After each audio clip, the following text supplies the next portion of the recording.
Have you ever found yourself scrolling through, say, Shein or Temu, looking at those prices and just wondering, how on earth do they manage that? Well, get ready because Yeah. that whole ultra cheap online shopping thing is going through a huge, really fundamental change right now. Today, we're diving deep into something called the de minimis exemption. It's recent global suspension, actually. Sounds a bit technical, I know, but its impact is massive. It's shaking up international e-commerce and, yeah, it's hitting your wallet directly. So our mission here is to unpack this rule, figure out its super fast, kind of dramatic recent history, and explore what it really means for you, the consumer, and for, global supply chains. Absolutely.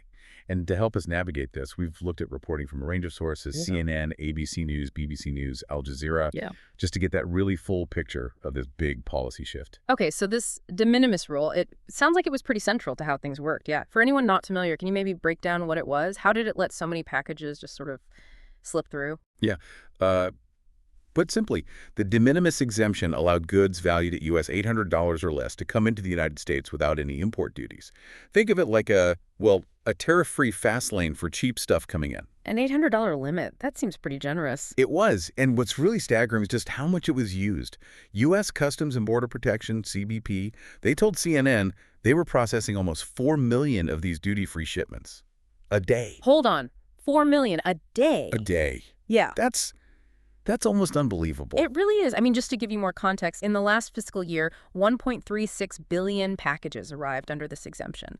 A huge chunk of those, a majority, came from China and Hong Kong. Billions with a B. Billions with a B. And it wasn't just steady, it exploded. It went from about 140 million packages back in 2013 to an estimated 1.4 billion in 2024. Just imagine that volume. It really shows how vital this rule was for that super cheap e-commerce model we've all gotten used to. Right. So it's this giant pathway. How did the big players like Shein and Temu, how did they specifically use this to get those rock bottom prices out there?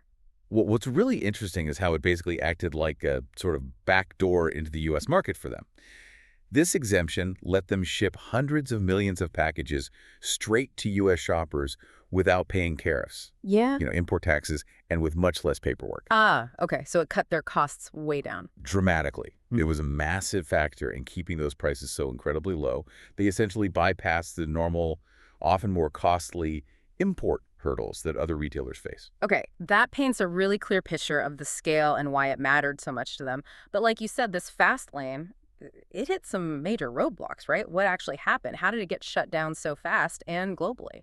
It's been a real whirlwind, honestly. But the whole thing kicked off, really, back on February 1st, 2025. President Trump actually suspended the exemption that caused a lot of confusion. Packages from China and Hong Kong stopped for a bit. Right, I remember hearing something about that. Yeah, but then there was this immediate outcry, and just days later, he reversed it, reinstated it. Okay, so a false start. Sort of.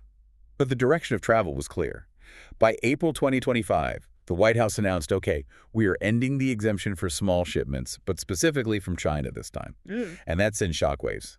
You saw it almost immediately, like April 17th, Shein and Temu actually put out warnings to their U.S. customers. They warned them. What did they say? Basically, hey, prices are going up starting April 25th because of these new trade rules and tariffs. Mm-hmm. They were pretty upfront. The cheap ride was ending. So the companies themselves knew it was coming and were telling people. Exactly. Then, early May 2025, it became official.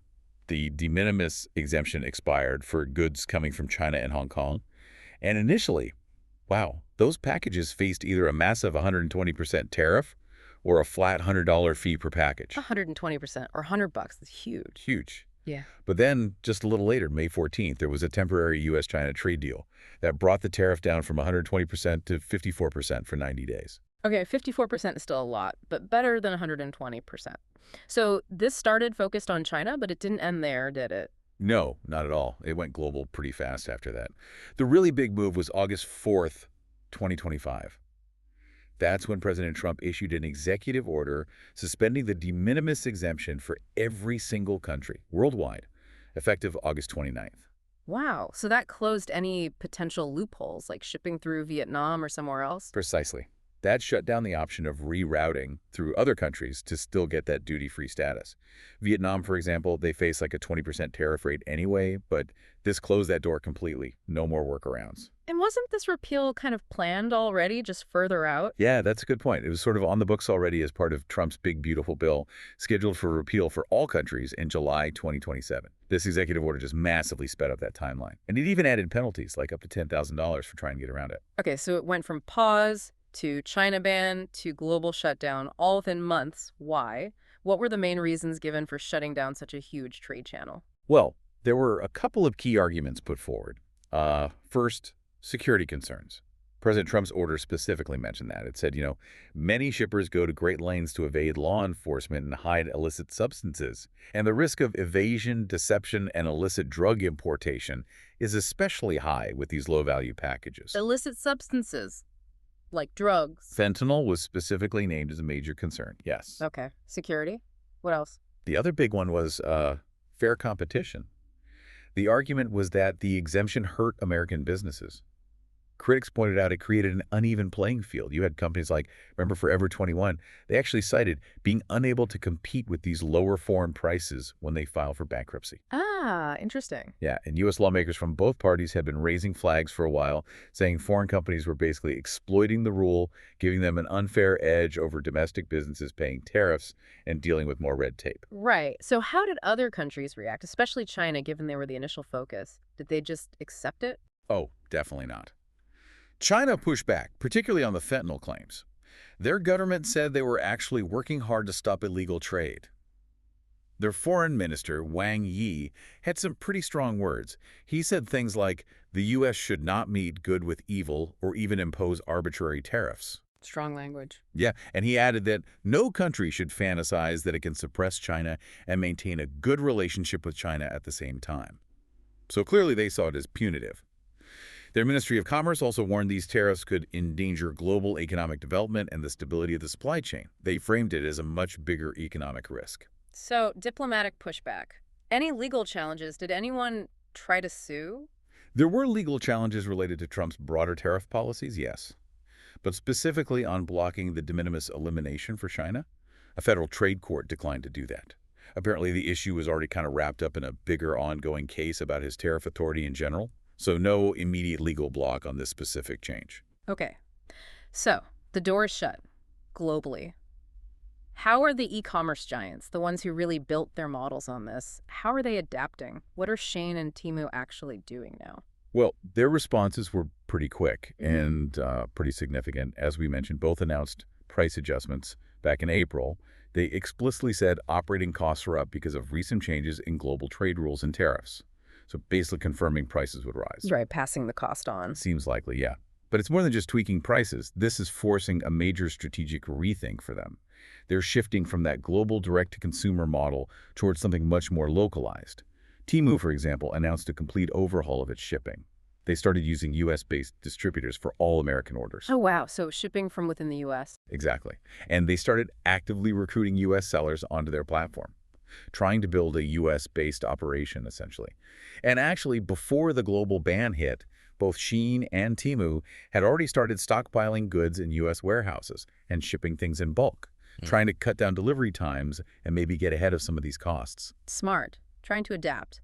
But what now? With the global suspension fully in effect, does bulk shipping still help avoid the duties? That's the key point now. According to Chris Tang, he's a professor of global supply chain at UCLA. With the global suspension, quote, there is no other workaround. Yeah. Even shipping in bulk, companies now have to pay the import tax. It's a totally new cost layer they didn't have before for these low-value goods. So no escaping the tariffs anymore. Pretty much. And that executive order also demands that the package's origin must be clearly declared to CBP. So less wiggle room there, too. And this affects others, too, right? Like Amazon's competitor or TikTok. Absolutely. Anyone using that direct from China low-value shipping model is impacted. Amazon Haul, TikTok Shop, they're all facing the same new reality. Though an Amazon spokesperson did say they consistently offer the lowest prices and will continue to meet or beat prices. So maybe they see an opportunity in a more level playing field. Interesting. Are we seeing any, real-world signs of impact on these companies already? Oh, yeah. It's visible. Since the tariffs started ramping up, both Shein and Temu have seen their app rankings drop sharply in the U.S. Temu went from being, always in the top 5, down to 75th on the Apple Store. Shein dropped from around 15th down to 58th last month. That's a big fall. Huge. And they've also cut back massively on their U.S. advertising. Temu's social media ad spending dropped 31%. Shein's fell 19%. Wow, so they're pulling back. It certainly looks like a major reevaluation of their aggressive U.S. growth strategy, likely because the cost of acquiring customers and fulfilling orders just went way up. Okay, that's a massive change for the companies. But let's bring this home, like you said earlier. What does this earthquake in trade policy mean for your shopping cart, for your budget? What should consumers expect? Right. The most direct thing, higher prices. It's almost unavoidable. Those new duties, they're significant. That cost has to go somewhere, and it's very likely going to be passed on to you, the consumer. Can you give an example? Like, how much higher? Well, think back to that initial 120% tariff proposal. Your $10 t-shirt could suddenly become $22. Even with the later 54% tariff, that's still a big jump for something you thought was super cheap. Yeah, that adds up fast. And now, with a global suspension kicking in August 29th, most international goods will face tariffs based on where they came from. So the duty could vary a lot. Maybe $80 on an item from a country with a lower tariff rate, maybe $160 or even $200 per item if it's from a place with higher rates. It gets complicated and definitely not as cheap. So getting that bargain from overseas just got harder and maybe more expensive depending on the country. Exactly. And research also suggests this won't hit everyone equally. Studies from economists at UCLA and Yale, they show lower-income households are likely to be hit hardest. How so? Well, they found that about 48% of all these de minimis packages were going to America's poorest zip codes.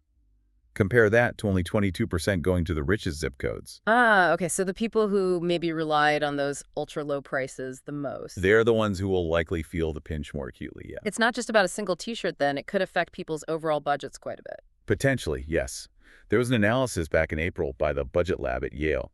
They estimated that the combined effect of these kinds of tariffs, like the 54% on Chinese imports, could increase an average American household's budget by up to $2,100 a year. $2,000, wow. Yeah. So we're not just talking about Shein hauls. It's a broader potential shift in spending. This really could be the end of an era for those super cheap, hyper-globalized imports.